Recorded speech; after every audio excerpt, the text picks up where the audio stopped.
ইতিহাসের শহর, প্রাচীন শহর, রাজার শহর, স্থাপত্যের শহর এই বর্ধমান। আর এই বর্ধমান শহরে প্রাণকেন্দ্র হচ্ছে কার্জন গেট। আর এই কার্জন গেটের সামনেই রয়েছে খানাখন্দে ভরা রাস্তা। প্রতিদিন কয়েকশো গাড়ি এই রাস্তা দিয়ে চলাচল করে। শুধু গাড়ি নয়, এর সঙ্গে যাতায়াত করে ওই এলাকায় থাকা নিত্যযাত্রীরা। এত পাথর বেরিয়ে যাচ্ছে রাস্তার মধ্যে, এইভাবে মানুষ বিরাট হয়রানির মধ্যে পড়ে যাচ্ছে। বর্ধমান শহর, বর্ধমান বাদামতলা এই চত্বর একটা প্রাণকেন্দ্র বর্ধমান জেলার।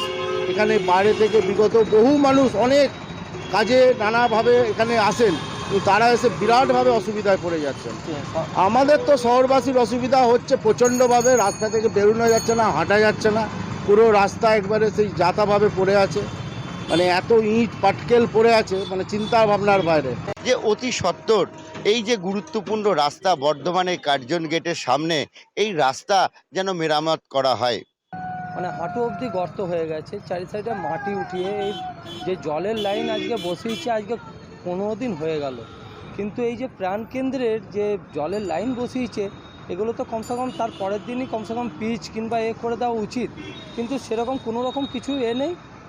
সরকার এখানে কী যে করছে, আমাদের বৃষ্টি হচ্ছে, গাড়ি অ্যাক্সিডেন্ট হচ্ছে, এত সমাগম এই রাস্তাটার ওপর দিয়ে, মানে বর্ধমানে যাচ্ছেতাই অবস্থা। আর সর্বক্ষেত্রে দেখা যাচ্ছে যে পুরো বর্ধমানটা মানে উন্নয়ন একদম রাস্তায় মানে খুঁড়ে রেখে দিয়েছে। তাহলেই কিন্তু এই রাস্তার পুনরায় আগের মতন হয়ে যাবে, অর্থাৎ মসৃণ হয়ে যাবে, মানুষের যাতায়াত করতে সুবিধা হবে। আমার শহর বর্ধমান থেকে ক্যামেরায় রঞ্জিত পণ্ডিতের সঙ্গে চন্দন সেনগুপ্ত, কলকাতা টিভি।